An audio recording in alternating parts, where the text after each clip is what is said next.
Alrighty, folks. 49ers, Seahawks. Here we are. So the keys to victory, in my mind, are doing what we do best as the San Francisco 49ers. Running the football and getting the ball into the hands of our playmakers. And simply dictating the pace of the game. We don't dictate the pace of the game from start to finish. Literally starting the game on our terms. Running the football effectively. Getting pressure on Geno Smith.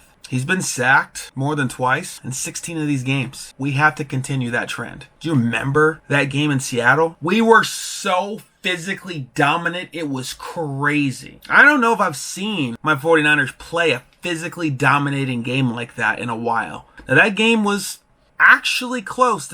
One Quandre Diggs dropped interception away from that game being a completely different story, but hey, people drop picks all the time. Patrick Mahomes led the league the first 3 years in passes thrown that would have been intercepted but dropped. Patrick Mahomes is still that dude. It is what it is. But we can't let fate dictate things like that. We have to dictate the game. We have to control the ball game. That's why, to me, that is a huge area of concern and emphasis. Running that football, getting the ball into the hands of our playmakers, letting McCaffrey do things in space. Letting him do things in between the tackles. We have Elijah Mitchell this time. Letting Elijah Mitchell go in there and get his 10 or more, maybe carries, and pounding that Seattle front seven. And good luck, DBs, if you have to tackle Elijah Mitchell one-on-one.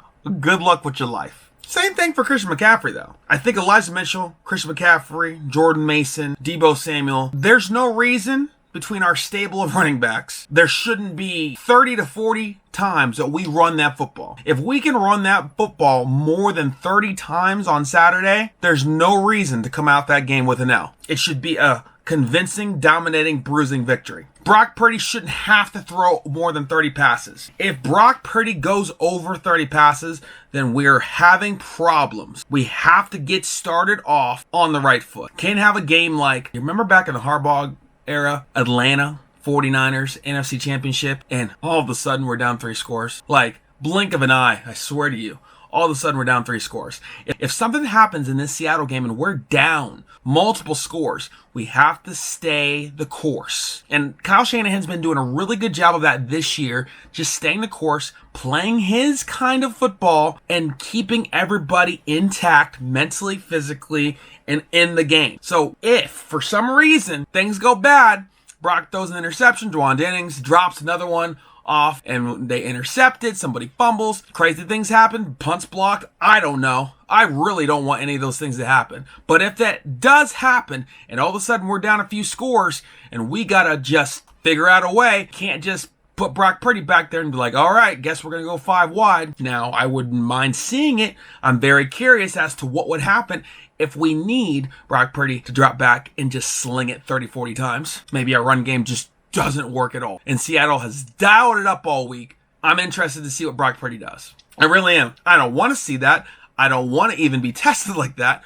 But that is like that one thing that we haven't seen yet. We haven't seen from very early on, okay, running game, RIP. Brock, we need you today. That could be a thing in the playoffs. That is the one thing, that's a Seattle key to victory, that's any team, key to victory as we go through these playoffs. You have to eliminate our run game and make Brock Purdy beat you. If I was Pete Carroll, if I was that Seattle defense, I would be doing everything physically possible to eliminate our run game. That's easier said than done. Pretty much impossible.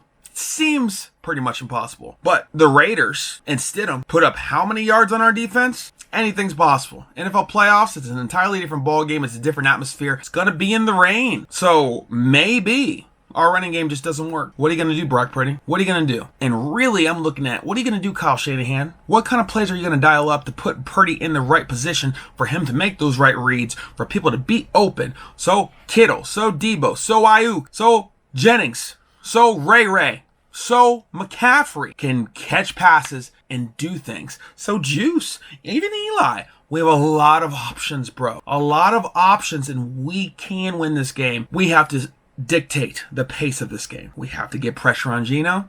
We have to shut down Kenneth Walker. I have no doubt in my mind that Bosa and Ebicom, Drake Jackson, and everybody else in the boys are going to dominate the edges of the Seattle line. Those are rookies. One of them is digressing as the course of this year has gone on. Interior-wise, we have to do a little better stopping the run than we have in these past few weeks. I think we're going to be just fine, though. Greenlaw should be back, right? He is Seattle Seahawks' dad. That is your father.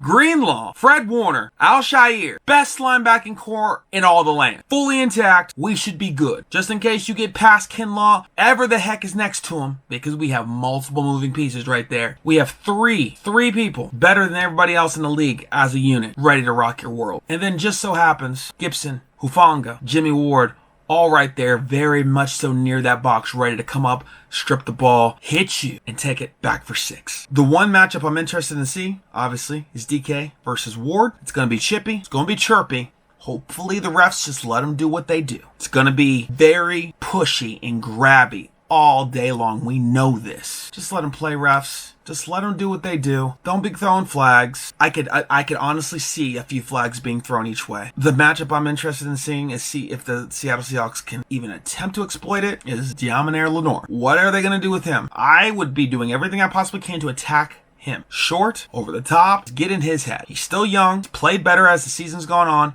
That's who I would attack. That's the fish that I would see on film that I am trying to attack. Gibson's playing at another level right now. Hufanga, if you can play with him to get him to bite on the run and go over top, that's a weakness for him. That's what I would be trying to do with Seattle, honestly. Mooney Ward, pretty solid. Gibson, extremely solid. Jimmy Ward, pretty solid. Got to get him going out to the numbers a little bit. Over the middle and anything inside, got it on lock. Beat our Niners with run fakes, over the top, getting us to bite, hitting us deep. AJ Green, I mean, that's just what we, it's a weakness. You know they got to be focusing on that in practice. Dominating the line of scrimmage on both sides of the football, though, is key. Running that ball 30 to 40 times this week is key. Giving Brock the clean pocket up the middle so that he can step into his passes, make his reads, and get it to the playmaker that he needs to get it to is key. If we do these things, we should win by 2 touchdowns. In fact, my final score prediction for this game is 34-20. Both teams score multiple touchdowns. Both teams get a couple field goals. A lot more points being scored than maybe other people have thought. But I think Seattle will drive on us a number of times. Honestly, but we're going to hold them to a couple field goals. We're going to stop them deep in our zone because they're going to go for it. We're going to win this game. Brock Purdy, I'm going to assume, is going to get between 230 and 250 passing yards, a couple touchdowns, maybe a pick, maybe a strip sack. He's going to turn the ball over at least once. Hopefully only once. But I can see Christian McCaffrey getting a touchdown, Elijah Mitchell getting a touchdown, Debo getting a touchdown, and Kittle keeping his streak alive of just destroying people right now. And then Robbie Gould getting a couple. And then on Seattle, I could see DK getting it in the end zone on a red zone fade kind of deal. And then maybe Kenneth Walker getting in there a little bit. Maybe even Tyler Lockett. But those are my predictions. Those are my keys to victory. Those are the things we got to shore up. That's my 49ers talk for the day. Go Niners, y'all. Go Niners. After the game, we'll definitely talk about it. I'll put out a video, so make sure that you comment down below. We got to get this championship. We got to get this Super Bowl, baby. We are the most dangerous team in the NFC in the NFL, period. But none of that even matters if we can't go and win this game. Guess we'll see what happens. I'll talk to you. Burn it down!